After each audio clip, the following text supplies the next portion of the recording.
ഇന്നത്തെ റെസിപ്പി കിടിലൻ രുചിയിലും വളരെ എളുപ്പത്തിലും തയ്യാറാക്കി എടുക്കാൻ പറ്റുന്ന സ്പൈസി ആയിട്ടുള്ളൊരു പലഹാരത്തിൻ്റെയാണ്. നമ്മുടെ വീട്ടിൽ എപ്പോഴും ഉണ്ടാകുന്ന ചേരുവ വെച്ചിട്ടാണ് ഈ റെസിപ്പി തയ്യാറാക്കിയിട്ടുള്ളത്. അപ്പോൾ ഇതെങ്ങനെയാണ് തയ്യാറാക്കിയെടുക്കുന്നതെന്നൊക്കെ അറിയാനായിട്ട് വീഡിയോ മുഴുവൻ എടുത്തൊന്ന് കണ്ടു നോക്കാം. ഞാനിപ്പോൾ ഈ പലഹാരം ഉണ്ടാക്കിയെടുക്കാനായിട്ട് 4 ബ്രെഡ് സ്ലൈസാണ് എടുത്തിട്ടുള്ളത്. ഈ ബ്രെഡ് നമുക്ക് ഇഷ്ടമുള്ള ഷേപ്പിലൊന്ന് കട്ട് ചെയ്തെടുക്കാം. ഞാനിപ്പോൾ ഓരോ ബ്രെഡും ഈ ഒരു ഷേപ്പിലാണ് കട്ട് ചെയ്തെടുത്തിട്ടുള്ളത്. ഇതേപോലെ നമുക്ക് 2 പീസ് 4 പീസ് ഏത് രൂപത്തിലാണ് കട്ട് ചെയ്തെടുക്കാൻ എളുപ്പമെങ്കിൽ ആ രൂപത്തിലൊക്കെ ഒന്ന് കട്ട് ചെയ്തെടുക്കാം. അപ്പോൾ 4 ബ്രെഡും ഞാൻ ഈ ഒരു ഷേപ്പ് തന്നെയാണ് കട്ട് ചെയ്തെടുക്കുന്നത്. അപ്പോൾ അതെല്ലാം തന്നെ കട്ട് ചെയ്തെടുത്ത് മാറ്റി വെച്ചിട്ടുണ്ട്.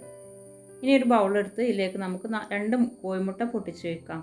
ഇനി കോഴിമുട്ട നല്ലപോലെ ഇളക്കി യോജിപ്പിച്ചെടുത്തതിന് ശേഷം നമുക്ക് ഇതിലേക്ക് എരിവിന് വേണ്ടിയിട്ട് 1 ടീസ്പൂൺ ചില്ലി ഫ്ലേക്സും പിന്നെ ചില്ലി ഫ്ലേക്സിന് പകരമായിട്ട് നമുക്കിതിലേക്ക് പച്ചമുളക് പൊടിയായി അരിഞ്ഞെടുത്തിട്ട് ചേർത്ത് കൊടുത്താലും മതിയാവും.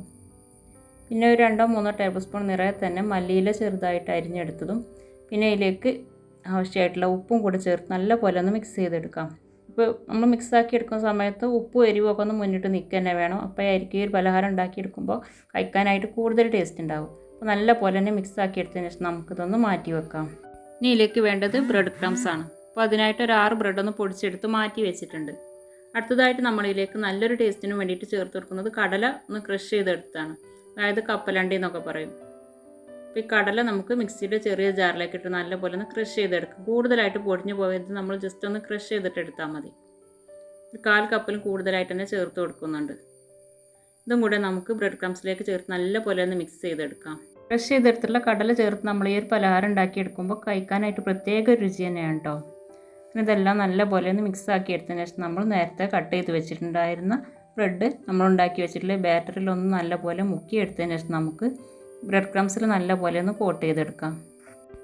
ഇനി നമുക്കിത് ഫ്രൈ ചെയ്തെടുക്കാനായിട്ടുള്ള ചട്ടി അടുപ്പിലേക്ക് വെച്ച് ഇതിലേക്ക് ഓയിൽ ഒഴിച്ച് കൊടുക്കാം. ഓയിലൊക്കെ ചൂടായി വരുമ്പോഴേക്കും നമുക്ക് നേരത്തെ കട്ട് ചെയ്ത് വെച്ചിട്ടുണ്ടായിരുന്ന ഓരോ ബ്രെഡ് പീസും എടുത്തിട്ട് നമ്മൾ റെഡിയാക്കി വെച്ചിട്ടുള്ള മുട്ടയുടെ കൂട്ടിൽ നല്ലപോലെ ഒന്ന് ഡിപ്പ് ചെയ്തെടുത്തതിന് ശേഷം നമുക്ക് നമ്മൾ റെഡിയാക്കി വെച്ചിട്ടുള്ള ബ്രെഡ് ക്രംസിൽ നല്ലപോലെ ഒന്ന് കോട്ട് ചെയ്തെടുക്കാം. പിന്നെ ഈ പലഹാരം സ്പൈസി ആയിട്ടുള്ള പലഹാരം ആയതുകൊണ്ട് മുട്ടയുടെ ഈ കൂട്ടിൽ ചില്ലി ഫ്ലെക്സിൻ്റെ എരിവൊന്നും മുന്നിട്ട് നിൽക്കണം. അപ്പോഴായിരിക്കും ഈ പലഹാരം കഴിക്കാനായിട്ട് കൂടുതൽ ടേസ്റ്റ് ഉണ്ടാവുക. അപ്പോൾ അതായത് മുട്ടയുടെ കൂട്ടിൽ നല്ലപോലെ ഡിപ്പ് ചെയ്തെടുത്തതിന് ശേഷം നമ്മൾ ബ്രെഡ് ക്രംസിലും കൂടെ ഒന്ന് കോട്ട് ചെയ്തെടുക്കാം. എന്നിട്ട് ഈ ചൂടായ എണ്ണയിലേക്കിട്ട് നല്ലപോലെ തന്നെ ഫ്രൈ ചെയ്തെടുക്കാം.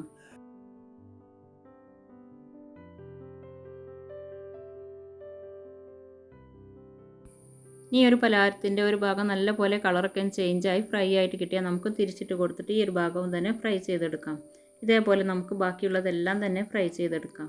അപ്പോൾ നമ്മളുടെയൊക്കെ വീടുകളിൽ പലപ്പോഴും ഉണ്ടാകുന്ന കുഞ്ഞു കുഞ്ഞു ചേരുവകൾ വെച്ചിട്ട് തയ്യാറാക്കിയിട്ടുള്ള റെസിപ്പി ഉണ്ടാക്കിയെടുക്കാനാണെങ്കിൽ വളരെ എളുപ്പമാണ്, കഴിക്കാനാണെങ്കിൽ വളരെ രുചിയുമാണ്.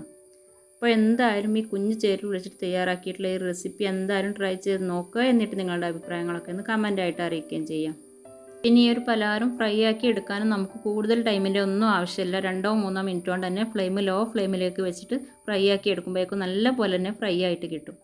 അപ്പോൾ ഇതെല്ലാം തന്നെ നല്ലപോലെ ഫ്രൈ ആക്കി എടുത്തിട്ടുണ്ട്. പിന്നെ ഈ ഒരു പലഹാരം നമ്മൾ കെച്ചപ്പിൻ്റെ കൂടെയൊക്കെ കൂട്ടിയിട്ട് കഴിക്കുകയാണെങ്കിൽ ഒന്നുകൂടെ സൂപ്പർ ടേസ്റ്റ് ആയിരിക്കും കേട്ടോ. അപ്പോൾ വീഡിയോ കണ്ടിട്ട് ഇഷ്ടമാണെങ്കിൽ ലൈക്ക് ചെയ്യുക, ഫ്രണ്ട്സിനും റിലേറ്റീവ്സിനൊക്കെ ഒന്ന് ഷെയർ ചെയ്ത് കൊടുക്കുകയും ചെയ്യാം. അപ്പോൾ ഓക്കെ, ഇൻഷാ അല്ലാഹ് നമുക്ക് അടുത്ത മറ്റൊരു റെസിപ്പിയുമായിട്ട് കാണും വരെ ടേക്ക് കെയർ, ബൈ ബൈ, അസ്സലാമു അലൈക്കും.